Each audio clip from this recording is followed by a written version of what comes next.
नमस्कार, मी डॉक्टर लक्ष्मण वाघ, शारदा होमिओपॅथी बीड. आज आपण एका महत्त्वाच्या विषयावर बोलूया. आज आपण पाहतो की समाजामध्ये व्यसनाचं प्रमाण खूप वाढलं आहे. लहान लहान मुलं असतील, मोठाली माणसं असतील, त्यांच्यामध्ये अल्कोहोलचं प्रमाण, दारू पिण्याचं प्रमाण खूप जास्त प्रमाणात वाढलं आहे. यासाठी आपल्याला माहिती आहे की जगामध्ये अल्कोहोल सोडवण्यासाठी कायमचं औषध असं काही नाही आहे. परंतु ज्या व्यक्तींची स्वतःची मनाची इच्छा आहे अल्कोहोल सोडवायची, पण त्यांना शरीर साथ देत नाही किंवा त्यांना ती सवय सुटत नाही आहे, तर अशा लोकांमध्ये काही होमिओपॅथिकचे औषधं जर तुम्ही घेतले तर त्याचा फायदा नक्कीच होऊ शकतो. तर या संदर्भात मी काही होमिओपॅथीची तुम्हाला औषधं सांगणार आहे. हे फक्त माहितीवजा आहेत की हे स्वतः घेण्याचे किंवा स्वतः घेऊन त्याचे प्रयोग करण्याचा असा काही प्रयत्न कोणी करू नका.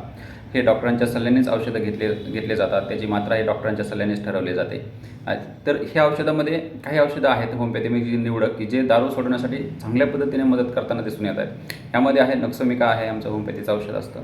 दुसरं सल्फर आहे, तिसरं लॅकॅसिस आहे, त्याच्यानंतर आर्सेनिक अल्ब आहे, त्याच्यानंतर फॉस्फरस आहे आणि कॅप्सिकम नावाचं जे मिरचीपासून बनवतो, असे औषधं दारू सोडण्यासाठी मदत करतात. मग ह्यातलं औषध कुठलं औषध कुठं लागू होतं, तर ह्यासाठी मी थोडंसं एका औषधाची हिंट देणार आहे तुम्हाला की नक्सोमिका जे आहे, दारू पिणाऱ्या लोकांना, ज्या लोकांना दारूची सवय आहे किंवा दारू पिल्याशिवाय जमत नाही आणि हे लोक खूप काम करणारे लोक आहेत, चांगल्या प्रोफेशनचे लोक आहेत, हे काम भरपूर करतात परंतु दारू पितात. अशा लोकांमध्ये जर दारू पिण्यासोबतच त्यांना काही पोटाच्या समस्या असतील, पोट साफ न होणं असा काही प्रकार असेल, तर अशा लोकांमध्ये नक्सोमिका हे औषध खूप चांगल्या पद्धतीनं काम करताना दिसतं. त्याच्यानंतर दुसरं जे औषध आहे तर त्याच्यामध्ये सल्फर आहे.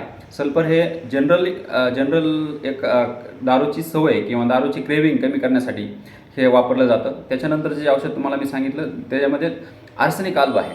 तर आर्सेनिक अल्ब हे औषध जे आहे, तर जे लोक दारू पिल्याच्यानंतर खूप अँक्शियस वाटतात की त्यांना असं वाटतं की नाही मी मरणच, माझं असं होईल, माझं तसं होईल, याच विषयाबद्दल ते बोलत असतील की त्यांना भीती असेल की नाही माझं असंच आहे, माझं तसंच आहे, मी मरणारच आहे, असं जर त्यांना जास्त टेन्शन असेल, तर अशा टेन्शन घेणाऱ्या लोकांमध्ये मात्र आर्सेनिक अल्ब चांगल्या पद्धतीने काम करताना आपल्याला दिसतं.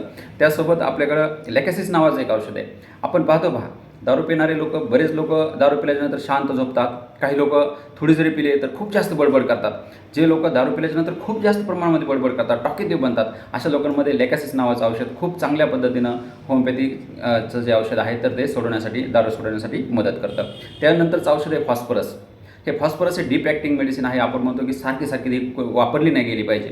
तर हे जे औषध आहे, ज्या लोकांमध्ये दारूचं सवय आहे आणि खूप दिवसापासूनची सवय आहे, आणि अशा लोकांमध्ये पहा, आपण बऱ्याच लोकांमध्ये स्किन प्रॉब्लेम डेव्हलप होतात, त्यांच्यामध्ये एक्झिमा डेव्हलप होतो किंवा त्यांच्यामध्ये एखादं इरप्शन डेव्हलप होतं, त्यातून वुझिंग होते, ब्लड येतं. तर अशा लोकांमध्ये जे आहे तर आपलं फॉस्फरस जर औषध आपण दिलं तर ते खूप चांगल्या पद्धतीने काम करतं. यासोबतच काही मदर टिंचर आहेत ज्याच्यामध्ये आपल्याकडं क्युरस नावाने एक मदर टिंचर येतं, क्युरस ग्लँडियम नावाने एक मदर टिंचर येतं ज्याला आपण म्हणतो.